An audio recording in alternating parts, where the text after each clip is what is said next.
អាវុធហត្ថរាជធានីភ្នំពេញចុះបង្ក្រាបនិងឃាត់ខ្លួននារីជនសង្ស័យ2នាក់ពាក់ព័ន្ធករណីរក្សាទុកសារធាតុញៀនដោយខុសច្បាប់នៅវេលាម៉ោង 2:00 នាទីថ្ងៃទី16 ខែមីនាឆ្នាំ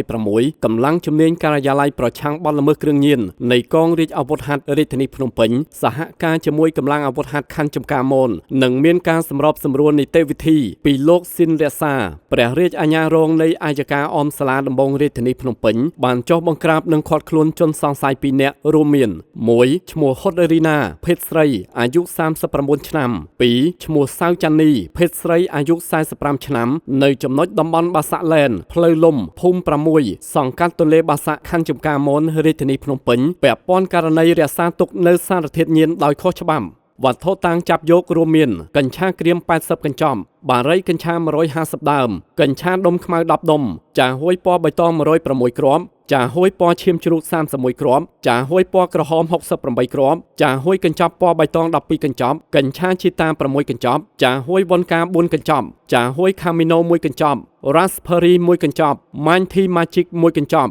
ម្សៅពណ៌ស1កញ្ចប់បច្ចុប្បន្ននារីជនសង្ស័យទាំងពីរនាក់រួមនឹងវត្ថុតាងត្រូវបានកម្លាំងជំនាញការិយាល័យប្រឆាំងបទល្មើសគ្រឿងញៀនកងរាជអាវុធហត្ថរាជធានីភ្នំពេញកសាងសំណុំរឿងបញ្ជូនទៅតុលាការដើម្បីចាត់ការតាមនីតិវិធីច្បាប់